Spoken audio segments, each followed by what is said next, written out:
আজি আৰম্ভ কৰিম কোৱেশ্চন নাম্বাৰ 2 কোৱেশ্চন নাম্বাৰ 2 দিয়া আছে দেখুৱা যে যিকোনো যোগাত্মক অযুগ্ম অখণ্ড সংখ্যা 6q + 1 বা 6q + 3 বা 6q + 5 আৰহিৰ যত q এটা অখণ্ড সংখ্যা যেনেকুৱা উদাহৰণ 2 আৰু 3 কৰিছো ঠিক তেনেকুৱা এটো ঠিক তেনেকুৱা কৈ কৰা হ'ব প্ৰথমতে আমি ধৰি ল'ব লাগিব কি ধৰি ল'ব লাগিব প্ৰথমতে লেট ধৰা হল যে a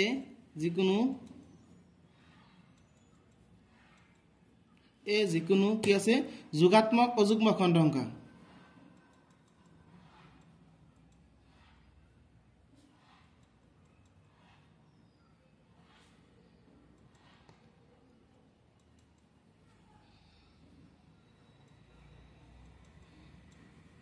আৰু b ইকুয়াল কিমান হ'ব b ইকুয়াল হ'ব ইয়াতে 6 যেহেতু 6q + 1 বা 6q + 3 বা 6q + 5 আহি আছে গতিকে b ইকুয়াল হ'ব 6 ইউক্লিডৰ কলন বিধি মতে ইউক্লিডৰ কলন বিধি মতে a equal bq plus r এটো আছিল উত্তৰ b less than r less than equal to 0 এতে b এর মান আছে 6 r যে r ভ্যালু কি হবে 0 1 2 3 4 5 যেহেতু b এর মান 6 গতিকে r এর মান 5 লাগি হবে প্রথমত আমি কি করিম r ইকুয়াল 0 হলে 0 হলে কি হবো a ইকুয়াল bq b মানে কিমান হবো 6q আর ভ্যালু কিমান আছে 0 গতিকে থাকি যাব কিমান 6q এতে r ইকুয়াল 1 হলে কিমান হবো a ইকুয়াল 6q + 1 ঠিক তেনেকৈ r ইকুয়াল 2 হলে a equal 6q + 2 r equal 3 হলে a equal 6q + 3 r equal 4 হলে a equal 6q + 4 r equal 5 হলে a equal 6q + 5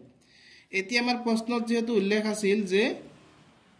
যিকোনো যোগাত্মক অযুগ্ম অখণ্ড সংখ্যা 6q + 1 6q + 3 আৰু এটা 6q + 5 অযুগ্ম হ'ব লাগিব গতিকে আমাৰ যুগ্ম বিলাক নহয় মানে যুগ্ম হ'ব 6q এটো যুগ্ম হ'ব 6q + 2 এটো যুগ্ম হ'ব 6q + 4 এটো নহব এতিয়া আমি দিব লাগিব যেহেতু a অযুগ্ম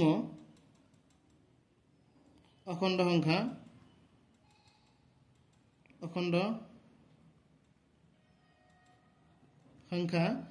সেইকাৰণে কি হ'ব a not equal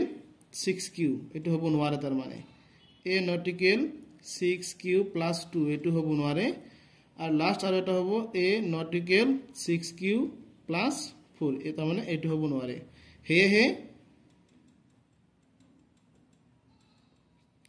6q + 1 এটো বা 6q + 3 বা 6q + 5 অযুগ্ম অখণ্ড সংখ্যাৰ আৰ্হি অখণ্ড সংখ্যাৰ আৰ্হি এটি হ'ব কোৱেশ্চন নাম্বাৰ 3 616 সদস্যৰ এটা সৈন্য বাহিনীৰ গোটে 32 জনীয়া এটা সেনাদলৰ পিছে পিছে কদম খোজ কাঢ়িবলগীয়া হল দুটা দলে একে সমান সংখ্যক স্তম্ভত কদম খোজ কাঢ়িবলগীয়া হল তেওঁলোকে খোজ কাঢ়িবলগীয়া স্তম্ভৰ সংখ্যা কি হ'ব এবাৰ ডাইৰেক্টলি ইয়াৰ পৰা গহাগু ওলাই দিলেই ৰিজাল্ট ওলাই আহিব গতিকে আমি ইয়াৰ পৰা গহাগু ওলাই দিম ইয়াত ডাঙৰ সংখ্যা কোনটো হ'ব 616 গ্ৰেটাৰ দেন 32 গতিকে ইউক্লিডৰ কলন বিধিৰ সূত্ৰৰ সহায়ত আমি অংকবিলাক কৰিম যেহেতু লেসন 1.1 শিকি আছো গতিকে 616ক আমি হৰণ কৰিব লাগিব 616ক হৰণ কৰিব লাগিব 32 ৰে কেইবাৰ যাব 32 19 বাৰ যায় 19 বাৰ গলে কিমান হ'ব এতে 608 হয় মাইনাস কৰিলে হ'ব কিমান 8 গতিকে 32 * 19 প্লাস কি হ'ব 8 এতিয়া আকৌ 32 হৰণ কৰিব লাগিব 8 ৰে 32 8 8 কেইবাৰ যাব 8 চাৰিবাৰ 32 বাকি কিমান হ'ব 0 হ'ব তাৰ মানে এতিয়া আমি লিখিব পাৰিম 32 ইকুৱেল 8 into 4 plus 0 হৈছে এতিয়া গহাও কিমান হ'ব 8 এই CF 8 তাৰ মানে আমি লাষ্ট আমি লিখি দিব লাগিব এনেকা কই যে তেওঁলোকে খুস কাৰিব লগিয়া এতেকে তেওঁলোকে খুস কাৰিবলগিয়া তেওঁলোকে খুস কাৰিবলগিয়া স্তম্ভৰ উচ্চতম সংখ্যা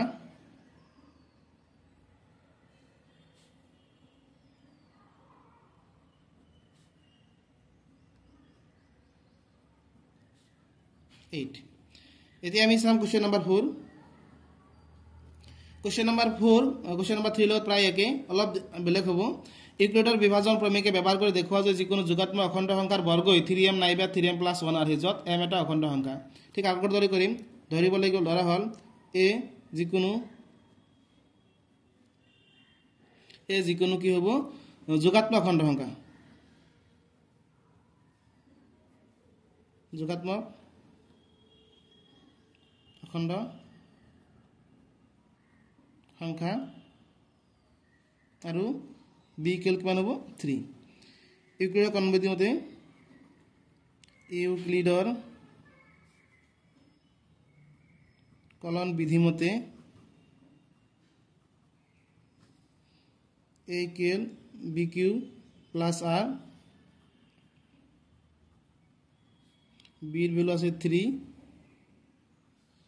আর এর ভ্যালু হবে 0 1 2 এতে প্রথমত আমি কি করিম r ইকুয়াল 0 হলে a ইকুয়াল bq মানে কি হবে 3q প্লাস 0 তার মানে কি হবে 3q একো r ইকুয়াল 1 হলে a ইকুয়াল কি হবে 3q প্লাস 1 r ইকুয়াল 2 হলে a ইকুয়াল 3q প্লাস 2 এটা প্রশ্ন আর একটা কথা কন্ডিশন দিয়া আছে কি তোমার যে যিকোনো যোগাত্মক অখণ্ড সংখ্যার বর্গই হয় 3m নাইবা 3m + 1 আহে 3m নাইবা 3m + 1 আহে আমি বনাব লাগিব অখণ্ড সংখ্যা m এর ক্ষেত্ৰত এটা কো লিখিম অখণ্ড সংখ্যা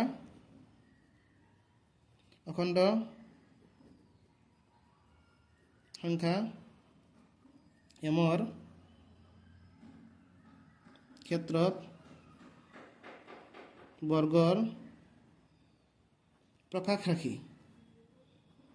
তার মানে এখানে বর্গ করিব লাগিব এখানে আমি বর্গ করিম